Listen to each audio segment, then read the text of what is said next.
Seharusnya SSC ASN P3K 2022 sudah bisa diakses. Namun, faktanya kok belum bisa ya?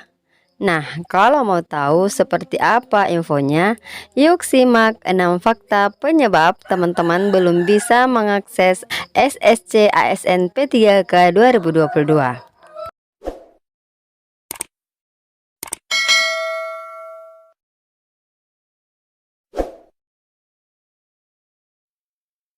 Assalamualaikum warahmatullahi wabarakatuh. Hai teman-teman semua, kembali lagi bersama saya Hidayah di channel Info Dunia ASN. Dan kali ini kita akan membahas terkait 6 fakta penyebab SSCN P3K 2022 belum bisa diakses hingga saat ini teman-teman. Nah, jadi sebelum kita bahas ya tentang 6 fakta ini, teman-teman sudah tahu belum tentang apa sih itu SSC ASN?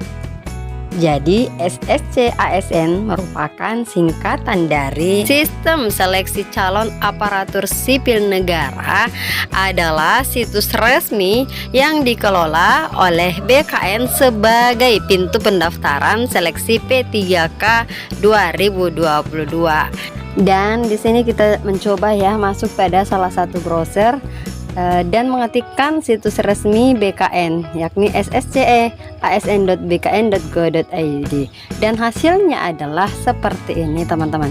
Jadi situs untuk saat ini masih belum dapat dijangkau.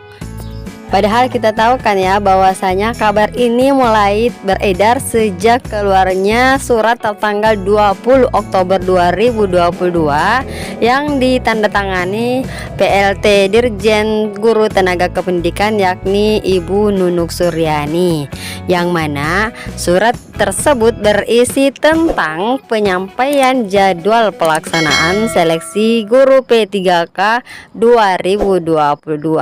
Jadi sifatnya hanya usulan kepada BKN sebagai Panselnas CASN 2022. Jadi yang menentukan dibuka atau tidaknya itu adalah BKN teman-teman. Jadi di sini Ibu Nunuk telah menyampaikan jadwal dan selebihnya dikembalikan kepada BKN untuk membuka situs ini. Namun hingga saat ini ternyata Bapak Bima Hariah ya sebagai BKN, Ketua BKM, belum membuka situs tersebut.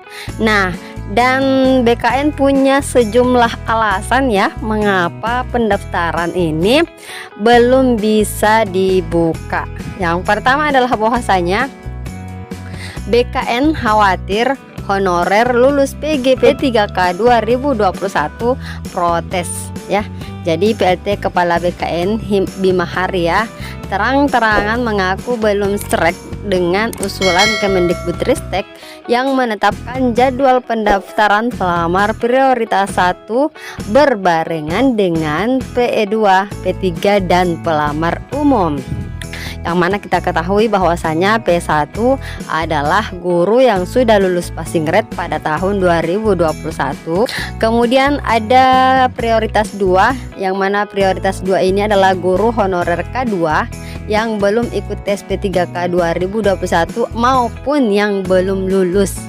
Kemudian ada kategori prioritas 3, yang mana P3 adalah guru honorer di sekolah negeri dengan masa pengabdian paling sedikit 3 tahun, kemudian terdaftar di Dapodik dan juga belum pernah mengikuti tes teman-teman. Jenis pendaftar yang keempat adalah P4 atau termasuk pelamar umum. Jadi Bapak Bima Hariah ya merasa khawatir jadwal pendaftaran yang berbarengan tersebut akan menimbulkan gelombang protes dari guru yang sudah lulus PG. Maksud daripada Bima Hariah ini bahwasanya harusnya kelompok P1 dulu yang harus dituntaskan pendaftarannya teman-teman sampai selesai pengumuman, kemudian barulah dibuka untuk gelombang P2 dan P3 seperti itu. Tidak boleh berbarengan antara kelompok P1, P2, P3 dan P4 ya. Kemudian alasan yang kedua adalah bahwa banyaknya Pemda tidak tahu posisi Dapodik. Ya, jadi Pak Bima Haria lagi-lagi menyatakan banyaknya Pemda yang tidak tahu posisi Dapodik sehingga terlalu berisiko jika P2 dan P3 langsung diikut sertakan bersama-sama dengan guru lulus PG. Jadi Pak Bima mengatakan bahwasanya alangkah bijak jika guru P1 diamankan terlebih dahulu posisinya sebab mereka sudah 2 kali ikut tes P3K. Jadi seperti itu teman-teman. Kemudian alasan yang ketiga adalah berbahaya SSCN dibuka karena data P2 dan P3 belum siap. Jadi Bima menegaskan BKN tidak mau gegabah membuka SSC ASN P3K 2022 sebelum hal-hal krusial diselesaikan. Jadi Pak Bima belum bisa memastikan kapan pendaftaran seleksi P3K 2022 dibuka. Jadi Pak Bima menyebutkan bahwasanya data yang baru diserahkan Kemendikbudristek ke BKN adalah data guru lulus PG atau yang termasuk prioritas 1. Jadi untuk data P2 atau P3 dan pelamar umum itu belum diserahkan teman-teman, sehingga Pak Bima mengatakan ini agak berbahaya kalau misalkan semuanya belum tuntas lalu kita membuka akun SSCN ini, karena katanya apabila hal ini dipaksakan lantas belum siap semuanya maka ujung-ujungnya pasti akan mengundang protes lagi, ya seperti itu ya. Jadi yang keempat adalah bereskan dulu NIP P3K dari P1. Ya, jadi Pak Bima ini menegaskan pihaknya ingin menyelesaikan 193.954 guru lulus PG dahulu. Jadi dia menginginkan setelah diketahui ada formasi baru pendaftaran untuk P2 dibuka. Begitu juga ketika ada formasi sisa P3 masuk dan ada sisa lagi pelamar umum diberikan kesempatan. Jadi prinsipnya adalah bertahap teman-teman.